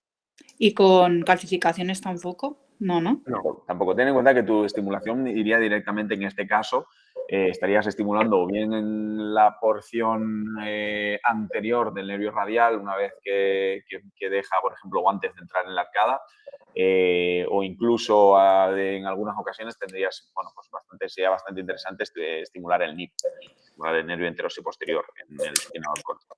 Pero en ninguno de los casos dañarías en absoluto el tendón. Vale, y a lo último, y por ejemplo, si en esa sesión haces neuromodulación y utilizas EPTE o radiofrecuencia, ¿recomendáis un tipo de orden específico? Porque, por ejemplo, la radiofrecuencia te la recomiendan antes que la EPTE o alguien así me la ha recomendado. No sé si la neuromodulación la veis conveniente ponerla antes, después, en otra sesión diferente. Yo particularmente... Es una buena pregunta, la voy a tachar de aquí porque Sí, es una que nos han hecho, ¿vale? Y así las quito de las que habían antes. Dentro del orden de terapias, que a la hora de aplicarlo en este tipo tampoco existe tampoco una norma que esté evidenciada de que puedas decir, no, hazlo así porque si no comprometes. No.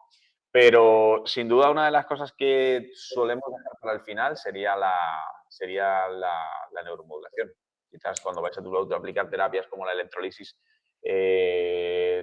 también un poco de sentido común sobre todo qué tipo de protocolo vas a utilizar, atendiendo a que la electrolisis también genera inhibición, o sea, genera básicamente dolor, y ese dolor te va a llevar también a la inhibición del músculo y te va a llevar, o sea que no tendría sentido que hicieses una electrolisis y, por ejemplo, aplicases un protocolo LTP en el sitio muy pegadito para provocar analgesia local. No tendría Pero sobre todo yo, si te vale, porque eso es un poco la práctica clínica, si por ejemplo vas a hacer un protocolo de potenciación, ¿no? LTP o Teta-Bars en un nervio ciático, porque quieres también generar analgesia y también activar, por ejemplo, los isquiotibiales, por decir algo, ¿vale? O el glúteo, luego no tiene sentido hacer 20 minutos de diatermia, porque lo que estamos haciendo es totalmente lo contrario, ¿no?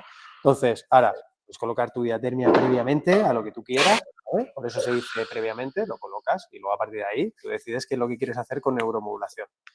Nosotros en la clínica trabajamos muy asépticos, quiero decir, utilizamos mucho, a lo mejor utilizamos con alguna terapia más, es verdad, algo de radiofrecuencia, lo que sea, pero intentamos que las sesiones, una parte de neuromodulación sea neuromodulación. Porque es que si no, llegamos a un punto en fisioterapia que no sabemos qué ha hecho efecto, ¿vale? Eso es como, yo siempre pongo el mismo ejemplo, ¿no? El perro que le enseñas a dar la mano, a sentarse, a tumbarse, y le das una orden y no sabe qué tiene que hacer, ¿vale? Pues primero dame la mano, luego siéntate, luego túmbate. Entonces, hacerlo todo en la sesión, cuando tenemos el láser, el no sé qué, la diatermia y todo, ya no sabemos qué ha hecho efecto, qué no y qué tal, ¿vale? Entonces, bueno, no hay una regla básica que se pueda seguir siempre, como ha dicho Raúl, pero seguir el sentido común. Oye, si voy a utilizar un sistema de activación, pues lo hago con un protocolo de LTP. Si voy a hacer algo que deprima un sistema, como cualquier técnica que dure tiempo, pues lo combino más con protocolos de LTD, ¿vale? Por decir algo. ¿Sí? ¿Vale? En lo del tendón ni te preocupes, un tendón no se altera por ni por un protocolo fuerte que produzca una contracción, vamos a alterar. Sí que es verdad que cuando activas, lo único que puede alterar la sensibilidad de un tendón es un protocolo de mucho tiempo que produzca irritación del nociceptor, ¿vale? En ese caso sí que se puede alterar, no estructuralmente, sino doler más, ¿vale? Y tendría que ser pegado al tendón, en el ramo que tenga relación con él, o sea, pero es muy difícil, ningún protocolo va a generar problemas en el tendón. Todo lo contrario. Muchas gracias. Nada. Francesco Sí. Sartori. Buenas tardes. Quería preguntar si el protocolo BARST se puede hacer también sin EPTE o, por ejemplo, con nitro transmaquinarios, y si en EPTE ya está, o sea, hay protocolo, o sea, el programa ya hecho. Gracias. Sí, totalmente. No se puede porque es un protocolo que hemos sacado, de hecho, de la estimulación magnética Es la primera terapia en la que se utilizó este tipo de protocolos y, claro, Ion Clinics pues invirtió bastante en poder actualizar su software y poder meter ese tipo de señal. Es difícil, tienes que hacer un software que soporte ese tipo de señal que es compleja. O sea, un aparato que esté ya en el mercado, dudo que haya alguno, yo lo desconozco, No, no, que no la existe. tenga, yo creo que no existe. Entonces, es complicado. Y el de EPTE sí que la tiene ya metida, sí, tiene ya el protocolo que pone TP, de hecho, que es Tabas, directamente ya, que tú le das a Start y viene todo ya parametrizado. Y por última pregunta, quería preguntar si con el protocolo LTP también habéis encontrado mejoría de fuerza. También no con vuestro estudio a nivel de, pues Sí. del codo lo que publicasteis, pero si también se puede mejorar la fuerza. Gracias. Aquí podríamos hablar mucho. Vale, mira, te contesto primero científicamente, ¿vale? Si te parece, y luego contestamos clínicamente, ¿vale? Que yo creo que es interesante Sí, también. hagamos ese cisma. Científicamente el ETP no ha demostrado ganancias en la fuerza, ¿vale? En el último estudio parece que no. TAVARS sí, que son protocolos ambos de potenciación. Y clínicamente, ahora te contestar, Raúl, porque... Clínicamente, el abanico de pacientes que podemos llegar a tratar en clínica es muy amplio, que no puede representar los que, desgraciadamente, no lo puede representar lo que hacemos en un estudio o lo que podemos plasmar en un estudio. Hay una diferencia muy grande, ¿no? Entonces, al final, en un estudio tenemos que coger una muestra que es muy homogénea o muy parecida o muy tal, entonces no nos podría valer. Entonces, mi respuesta, el protocolo de potenciación, sí que te podría decir que en muchas ocasiones podemos ver aumentos de fuerza significativos. Siempre y cuando el paciente, por ejemplo, mejorar de un punto donde el paciente tiene capacidad de mejora, es decir, estamos una persona que, te voy a poner un ejemplo burdo, una persona que tiene una capacidad de mover 10 kilos, pero por X razones, por lo que sea, porque el músculo está en otro lado, que el tío no está concentrado, que tiene miedo al movimiento incluso, que no tiene una capacidad de generar una buena activación en el músculo simplemente porque viene de una lesión antigua o de un patrón funcional diferente. Vamos a poner cualquier cosa que se nos pueda contar ahí. Al hacer un protocolo de potenciación, de repente coges y dices, ostras, es que ya no muevo 5, ahora muevo 15. Entonces, hay muchas ocasiones con muchos pacientes en donde ves cambios tan grandes, tan significativos, que dices, hostia, es que esto le tengo que atribuir un efecto de aumento de fuerza, evidentemente. Aunque, como te ha dicho Fran, a nivel científico no lo podemos demostrar, no lo hemos podido poner, no lo podemos plasmar, pero a nivel clínico la respuesta es sí. En una parte, luego cuando medimos con electromiografía también se ven cambios en la tibia muscular, eso también sí que es interesante, Sí. ¿vale? Pero bueno, seguiremos estudiando para daros más respuestas a nivel fisiológico, ¿vale? Pero sí, hay cosas muy, muy interesantes. Estamos midiendo, ¿eh? ¿Ahí veo una mano levantada? Vale, No, yo tengo aquí, ¿vale? Seguimos contestando algunas que hay aquí porque habían un montón. Lo soportan todos los pacientes. Si lo hacemos bien los protocolos, bien las premisas, no hemos tenido nadie que no soporte en estos tipos de protocolos, ¿vale? No sé quién le había preguntado, pero... Bien hecha la técnica. Bien hecha la técnica, porque me había dicho, no es que duele mucho, nada. Digo, joder, No. ya puedes hacerlo mal para que te duela. O sea, que decir, ya puedes hacerlo muy mal para que te duela. O sea, la técnica, ni siquiera el protocolo de depresión sináptica que demanda el hecho de que se genere algún tipo de molestia, algún tipo de sensación, es tolerable. Llega a ser tolerable. Vamos a ver, yo tengo pacientes hasta que se han dormido en la camilla. O sea, directamente con una LTD puesta se han quedado dormidos. O sea, que es completamente tolerable. Hay de todo, pero sí, es tolerable, ¿vale? Efecto NMP versus EPTE, ¿vale? Yo creo que una técnica, en principio, es más estructural, busca un efecto más estructural, que es la EPTE, la electrolisis, busca generar un cambio en el tejido, ¿no? Modularlo también a nivel de mecanismos moduladores, pero su objetivo principal era pues, poner en marcha un proceso inflamatorio que produzca pues esa iniciación del proceso de regeneración, ¿no? del tejido.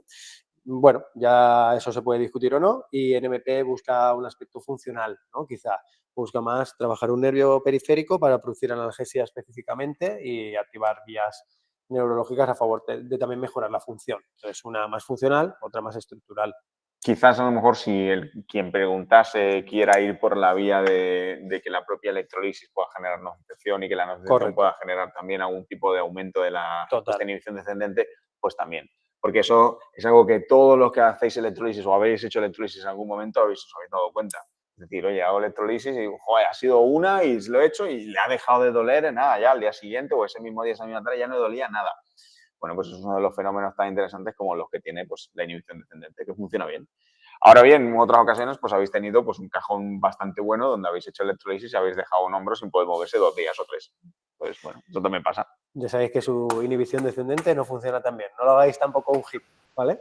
Conectaros ya, coño, a los que estáis ahí en el directo, meteros en el buen mix y veis las cosas. Lo habéis perdido todo, lo he dicho Os ya habéis 10 veces. perdido, os habéis Lo perdido, habéis perdido la- todo. la- Os he puesto hasta un cartel que se lea al revés. No sé escribir al revés, pero os he Vale. puesto un cartel. He visto la pregunta de Octavio. Octavio, ahora te respondo, porque yo soy profe de electro también y además doy interferenciales. Es buena pregunta. Vale, abordajes, contraindicaciones de los nuevos protocolos, iguales que los anteriores, ¿vale? Las contraindicaciones principales son las mismas de siempre. Paciente anticoagulada, paciente que tiene miedo a las agujas y no quiere que le pinchen, enfermedades infecciosas, reumáticas, además que sabéis que va por brotes, que es un proceso inflamatorio que cuesta más, embarazadas, pues, niños. cáncer, exacto, niños, pues lo mismo de siempre, ¿no? Aunque tenemos niños que son unos campeones, que conste, algunos, Sí, lo único, bueno, niños. Algunos, que son unos campeones y muy bien. Pero sentido común en el Sí, caso de los sí, niños. correcto. Niños hablamos ya edad escolar, por favor, ¿vale? Bien, tema microcorrientes. Bueno, es una pregunta más para IENDEPTE, pero sí que es verdad que las microcorrientes tienen incluso más evidencia en la reparación de tejidos que incluso la electrolisis, ¿vale? Las corrientes galvánicas. Entonces, la combinación de ambas, pues parece que es una buena opción de tratamiento. Una más a favor de una síntesis de proteínas, otra de otras. Bueno, aquí hay varias cosillas al respecto de Javier Raiz. Él es bastante fan de Sí, ellas, o sea, porque es que hay mucha evidencia con las microcorrientes, de hecho, en la reparación de tejidos, por ejemplo, en úlceras diabéticas y en ese tipo de historias. con frecuencias entre 60 y 80 hercios y va muy bien. Y yo lo utilizo muchísimo. Sí, Además, yo también. yo la electrolisis que hago es electrolisis y una microcorriente. En ocasiones lo que pasa es que voy alternando porque tampoco está muy claro los efectos que puedas tener dentro de la propia microcorriente que la hagas con unipolar o bipolar. Normalmente la utilizo bipolar, normalmente, pero bueno. Sí, básicamente es que tengan más componente galvánico o no tenga, ¿vale? Bifásica sin componente galvánico y monofásica componente galvánico. Bibliografía tenemos un montón publicada en NMP que habéis pedido, ¿vale? La que tenemos disponible, la que hemos hecho nosotros mismos y otra de la que nos basamos y alguna que publicáis. NMP versus SIS, una pregunta recurrente versus sistema de inducción. Yo creo que el principal, y ahora Raúl dirá, el principal, por empezar yo, es que la NMP es una técnica específica que va a un nervio periférico específicamente, incluso a un axón específico, llega profunda, ¿vale? El SIS llega, pero se dispersa, la energía se dispersa cuadráticamente, ¿vale? Siempre. Eso es una ley, ley del cuadrado de la distancia. Y bueno, la especificidad es un punto a favor en ese aspecto. La especificidad, la potencia del tratamiento también y la profundidad y sobre todo el estimular una vía específica, pues eso está ahí. El SIS es un gran aparato. Nosotros utilizamos el de BTL, por ejemplo, y estamos muy contentos y lo utilizamos como complementa esta terapia. Por ejemplo, en un protocolo LTP que con la aguja no puede hacer activación el paciente, luego pues hace un poquito de activación con el SIS, por ejemplo, ¿por qué no? Pero y para otras cosas, ¿no? Que también se utiliza y tal. Pero bueno, hay una diferencia importante, ¿no? Que es la especificidad, sobre todo la profundidad. A ver, los efectos no podemos, o sea, el SIS es una máquina increíble, aquellos que tengan clínica. El SIS es una máquina maravillosa. Es decir, de hecho, probablemente sea el mejor trabajador que podáis tener en la clínica. Nosotros tenemos 3 y se ha roto uno y estamos rankeando, o sea, directamente. Pero si os puedo dar un consejo, sobre todo al uso del SIS, una de las cosas interesantes que podéis hacer es en aquellos comportamientos, una vez que ya habéis salvado al paciente, una vez que ya habéis en una fase avanzada y queréis ahorraros el pinchazo, vamos a poner el trabajo glúteo, por ejemplo, quizás para ese tipo de estimulaciones, trabajo glúteo, abdominal, la región torácica, zonas donde digas, oye, quiero abarcar un campo más grande, quiero estimular una musculatura más grande. Y incluso en muchas ocasiones os es muy interesante el hecho de poder, si queréis incluso, pues hacer una copia de alguno de los protocolos de NMP. O sea, con el SIS es muy fácil gestionar un protocolo de depresión sináptica o gestionar un protocolo de potenciación. Y muy interesante. Entonces, evidentemente, como se dice Fran, no es el mismo efecto que lo hagáis, oye, no, si voy al glúteo es lo mismo si voy al nervio glúteo inferior y estimulo el glúteo mayor a través del nervio glúteo inferior. No, evidentemente. Pero si ya es un paciente que aumenta su reclutamiento motor de una manera sencilla, que ya le llevas tratando 2 o 3 sesiones, que quieres hacer que aumente un poquito más la excitabilidad, que lo quieres poner a trabajar luego en el gimnasio, que no tienes tiempo para pincharlo o que no se quiere pinchar, el SIS es un aliado estupendo. estupendo, estupendo. Además de todos los efectos que tiene ya a la hora de regenerar tejido, mecanismos inflamatorios, en los edemas óseos es increíble, en la consolidación ósea también lo es. Es una máquina que yo creo que es un indispensable. Para mí un ecógrafo y un SIS es un indispensable en una clínica. Sí, ¿Vale? bueno, ya a nivel clínico eso, ¿vale? Seguimos. NMP dependiendo de fibras tónicas y fásicas, correcto. Lo que pasa es que eso sería para un efecto más muscular. Podría ser una línea de investigación, guay, porque sabemos por principio de Hahnemann que las tónicas van a hercios más bajos, entre 20 y 30, y las fásicas entre 80 y 100, pero realmente eso sería para un efecto más periférico y nosotros estamos hablando de sinapsis neuromusculares. Entonces, bueno, podría ser una línea, es interesante la pregunta que me la haya hecho, que nos la haya hecho. Y bueno, diferencia entre TENS interferenciales antes de irnos al dolor crónico. Esta fue la pregunta ¿Vale? Que hizo, sí, no me acuerdo quién era. Sí. Adonai, no me acuerdo. No está. Bueno, no pasa nada. Las interferenciales las creó, de hecho, Nemec para luchar contra la dificultad que había para estimular a tejidos profundos, ¿vale? De hecho, son corrientes de media frecuencia, como sabéis, y se hicieron interponiendo corrientes eléctricas de media frecuencia para generar una corriente interferenciada, una MF, una corriente de baja frecuencia, pero en profundidad, ¿vale? Básicamente. La diferencia de las dos de media frecuencia en profundidad. Entonces, claro, al final, ¿por qué un TENS? Porque realmente con un PENS, en este caso no transcutáneo, sino con una baja frecuencia, tenemos unos hercios suficientes con la aguja para entrar en profundidad perfectamente. La aguja entra al tejido que queremos, sea más profundo, más superficial, estimulamos directamente el nervio periférico y no hay ninguna necesidad de utilizar una interferencial, que es una media frecuencia y bueno, pues con una baja frecuencia no es suficiente. Hay muchísimos estudios sobre el TENS y sobre este tipo de corrientes de baja frecuencia y por lo tanto por eso utilizamos este tipo de corrientes, ¿vale? Básicamente. En cuanto al... Sí, creo que, Octavio, creo que te he contestado, ¿no? A la de corriente interferencial. En todo caso, Sí, ajá, digamos, como una de las dudas que he tenido cuando es el uso de este tipo de corriente ¿sí? es, digamos, cuando el paciente usa un TENS, digamos, como la base de la electroterapia, ¿no? Total. Pero la corriente interferencial de repente con pacientes es mucho más agradable, más profunda, un efecto analgésico más duradero. Correcto. Porque no, digo, es duda como existencial de por qué no los equipos de neuromodulación no han traspolado a utilizar una corriente interferencial.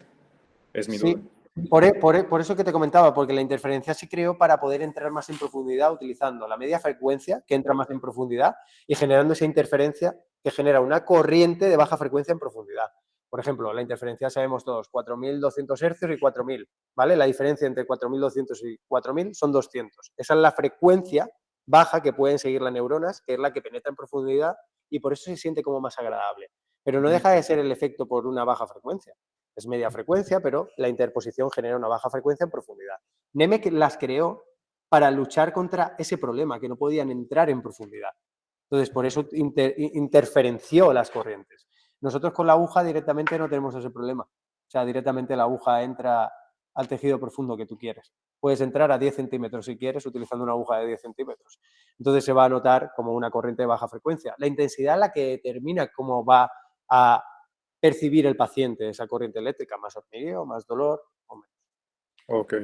Aún así, teníamos que empezar por alguna parte, Octavio. Teníamos que, al final, el proceso de desarrollo es muy difícil, es muy largo, es muy costoso y teníamos que empezar por algún lado. Y evidentemente el TENS, en este caso, era la corriente que por excelencia era más fácil de diseñar, tenía más estudios, o sea, es un poco... Quizás era la facilidad, un gold estándar de poder tirar por el TENS. Pero, bueno, pues es algo que está ahí.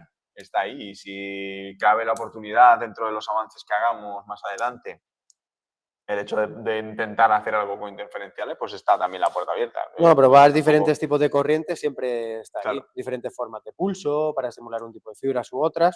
Pues eso, se va poquito a poco. Al final esto depende un poco de todo el conjunto de los fisios que avancemos, ¿no? Igual que avanzó el deporte y avanzó la terapia manual, pues no depende solo de nosotros, sino que haya mucha gente que le guste todo esto e investigue alrededor de este mundo. Y claro que sí, ¿por qué no? La electroterapia es un mundo apasionante, la verdad. ¿Qué voy a decir? Soy profesor de ello. Muchas gracias por la pregunta, que me ha encantado. Gracias a ustedes. Nada, Gracias, Octavio. por último, y la última pregunta, pues, y ya Espera, después la que alguien había queráis. levantado la mano. Ah, también, ¿eh? perdonad. ¿Quién había levantado la mano, por favor? Sí, tenéis una pregunta en el chat, ¿vale? De Maxi. Aquí.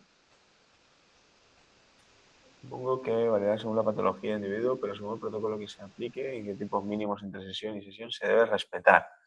Sesiones. Vale. Sesiones, número de sesiones, es una duda muy común. El número de sesiones, no hay una obligatoriedad tampoco, pero tampoco hay una norma que te prohíba incluso estimular prácticamente a diario. Es decir, trabajar con la técnica, al ser tan versátil y al poder modificar tantas cosas y poder estimular en varios sitios, realmente no te podremos decir, oye, mira, tienes que hacerlo todos los días o tienes que hacerlo 2 días a la semana. Un mínimo quizás creemos que, y es lo que aplicamos en consulta, es un mínimo de 2 sesiones semanales en muchas ocasiones. 2 sesiones semanales es algo bastante interesante. Con otros puede ser simplemente una vez a la semana, pero tienes que saber que dependiendo del paciente los efectos que puedas generar, esos efectos, esos cambios plásticos puedan desaparecer un poquito en el tiempo si lo dejas pasar una semana. Incluso ya si lo dejas pasar más de una semana, pues muchísimo más, ¿vale?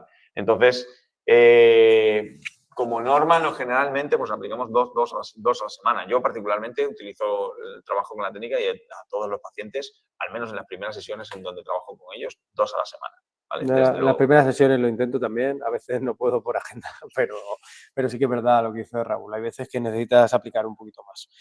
¿Qué diferencia hay contra la neuromodulación galvánica? La neuromodulación galvánica es la electrolisis. O sea, la electrolisis genera neuromodulación. Entonces, el primer momento que una electrolisis activa nociceptor y se percibe, eso va a modular el sistema. De hecho, va a activar mecanismos de inhibición descendente, por ejemplo, en aquellas personas que esté disponible.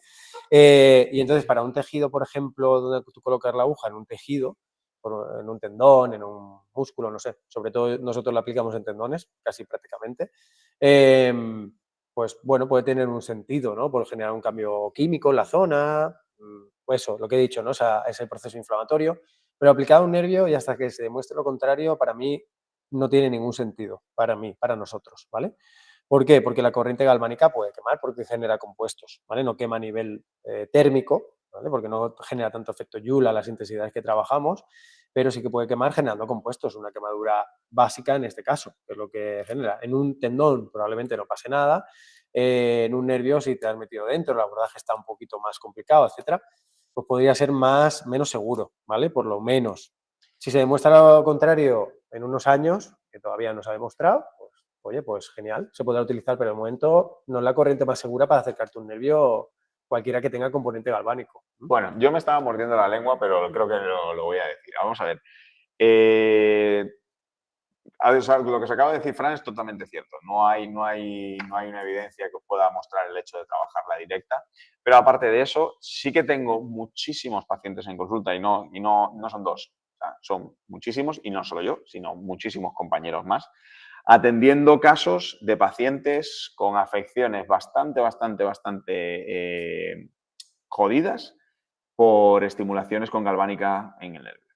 Entonces, el hecho de que alguien la haya aplicado, que la haga de una determinada manera, que tenga cierto bagaje a la hora de hacerlo y lo transmita, desde mi punto de vista, a personas que todavía no saben cómo utilizar la técnica o no son muy esos a la hora de hacerlo, pues es prácticamente un acto terrorista. Es decir, estamos haciendo que otros compañeros se enfrenten a trabajar con una cosa que no está evidenciado y que, segundo, va a aplicarse sobre personas, sobre pacientes. Entonces, a mí ahí es donde ya me toca un poquitín la moral. Es decir, nosotros nos tiramos 2 años para poder ir sentarnos delante de vosotros aquí un grupito pequeño para hablaros de protocolos y con mucha cautela y estando muy preocupados por cómo se hace, cuando de repente nos damos cuenta que, oye, no, sí, bueno, lo hacemos con galvánica en el nervio porque me ha ido medio bien y porque lo he hecho 2 o 3 veces en consulta y ahora se lo voy a enseñar a todo el mundo. Bueno, pues lo que pasa generalmente es que cuando todo ese mundo empieza a trabajar, nos llegan muchos casos a consulta de pacientes con daño neural asociado y con dolor neuropático.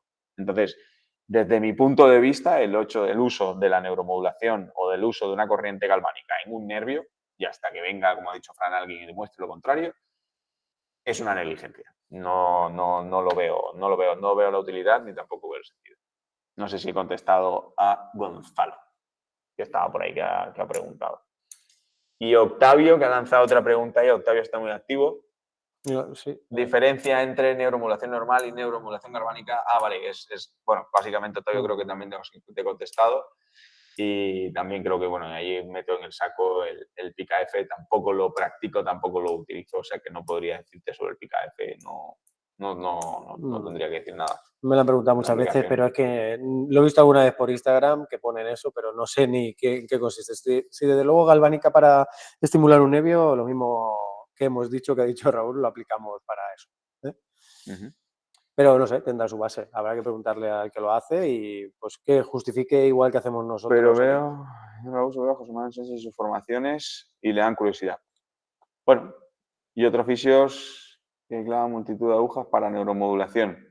Por lo mismo que hemos dicho lo de las agujas, ¿no? Lo que hay, de hecho, creo que Raúl al principio lo ha dicho, ¿no? Para eso utilizo un SIS. Claro, o sea, al final, si quieres ser específico, claro, si quieres ser específico en un sitio, no sé, por ejemplo, yo veo a veces un nervio como si fuera esto, ¿no? Este boli, y pone una aguja aquí y otra aquí, ¿vale? Claro. Y lo que se produce es una cosa, un fenómeno neurofisiológico que de hecho se estudia para estudiar, valga la redundancia, estudios electromiográficos que se llaman potenciales colisionados, ¿vale? Que es decir, te has puesto una aguja aquí y hay un potencial que va hacia un sitio y hacia el otro, ¿vale? Perfecto, estupendo. Antidrómico, ortodrómico. Pero si yo coloco otra aguja al mismo axón aquí, los dos que vienen aquí chocan y se anulan, ¿vale? Potenciales colisionados. Por lo tanto, es como poner una aguja, porque va uno para aquí y otro para aquí.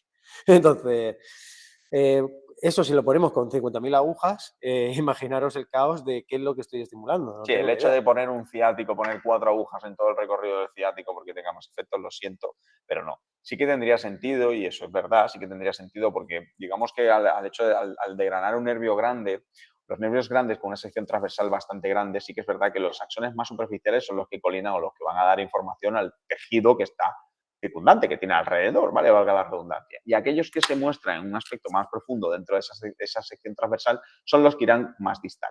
Pero igualmente, si tú quieres estimular el ciático a la altura del isquión, pongamos, y luego poner otra aguja en el peroneo superficial o poner otra aguja en el ramo del tibial que entra en el gemelo interno, pues no deja de ser un poco decir, oye, de sentido común, utiliza una para la estimulación en un sitio y otra para la estimulación del otro. Conectarlo tampoco es que haya un flujo de electrones por dentro que se vaya a movilizar, ni cosas de esas que también nos habla muchísimo. Que barbaridades escuchamos en todos lados, desde luego.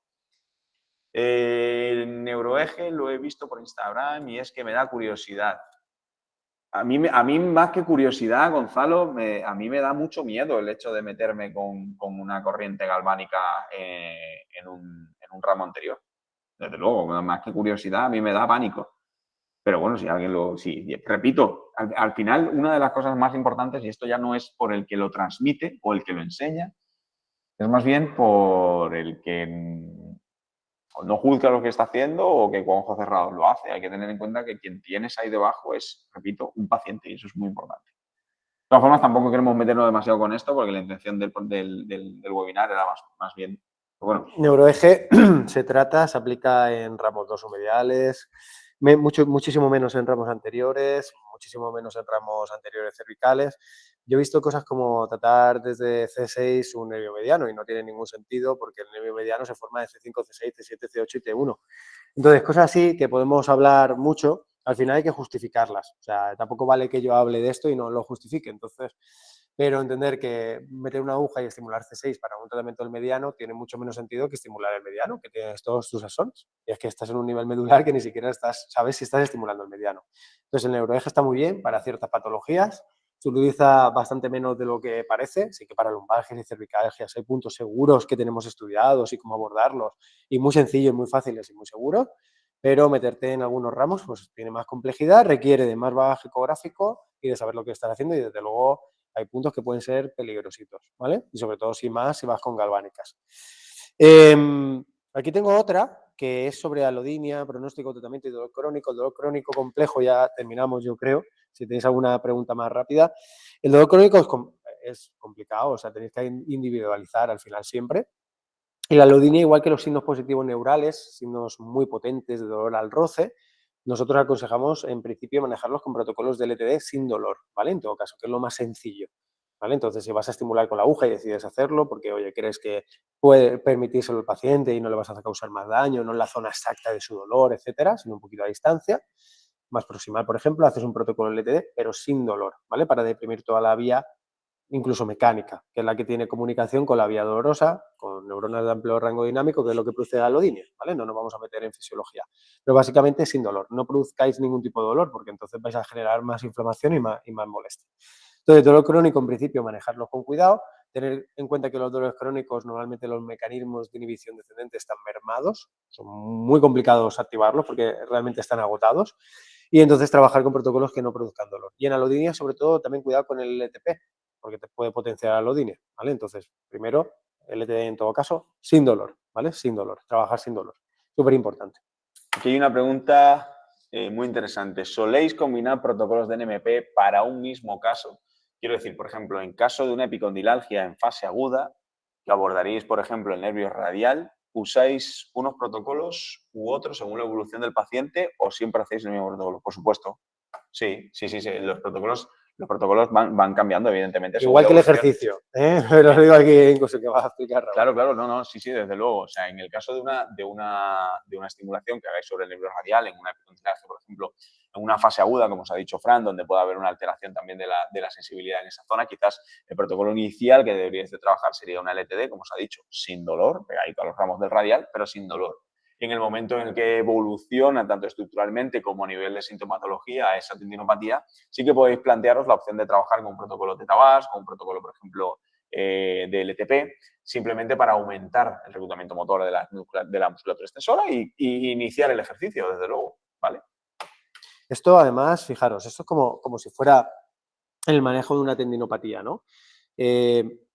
Queremos, porque todos los sanitarios queremos tener ya algo que nos diga que esto va a funcionar ya seguro de primeras en nuestro paciente, pero muchas veces tenemos que ir a ensayo-error, y esto ya lo sabéis.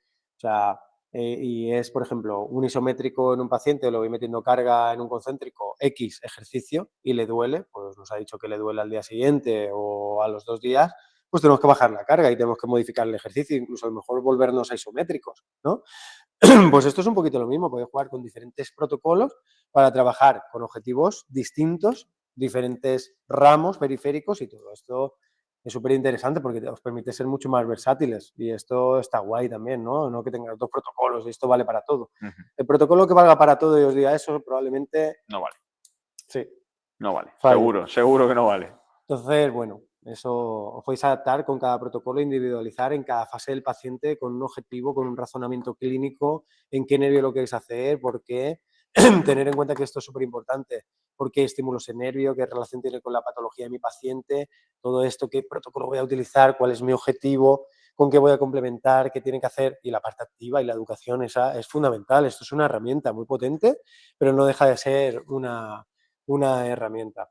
Nosotros lo utilizamos en MP, yo y Raúl, bueno, el burro delante, como decía yo, para casi todo. O sea, salvo en casos que no se puede, o en dolores crónicos muy complejos, que a lo mejor, por ejemplo, viene una fibromiálgica, digo fibromiálgica porque hay más mujeres que hombres, y mi primera opción no es pinchar, desde luego, ¿vale? Viene una alodinia, mi primera opción a lo mejor ese día no es pinchar, es valorar, ver cómo está el sistema, etcétera.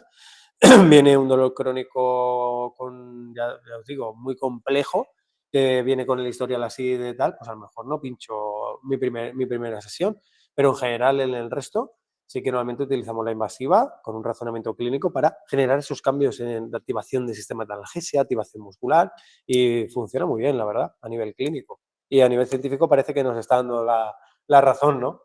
Que a veces nos estamos jugando todo aquí a all-in, ¿vale? Todo a una carta, y la verdad es que, bueno, pues salen resultados muy, muy, muy interesantes en base a lo que vemos clínicamente. Y eso también está muy bien.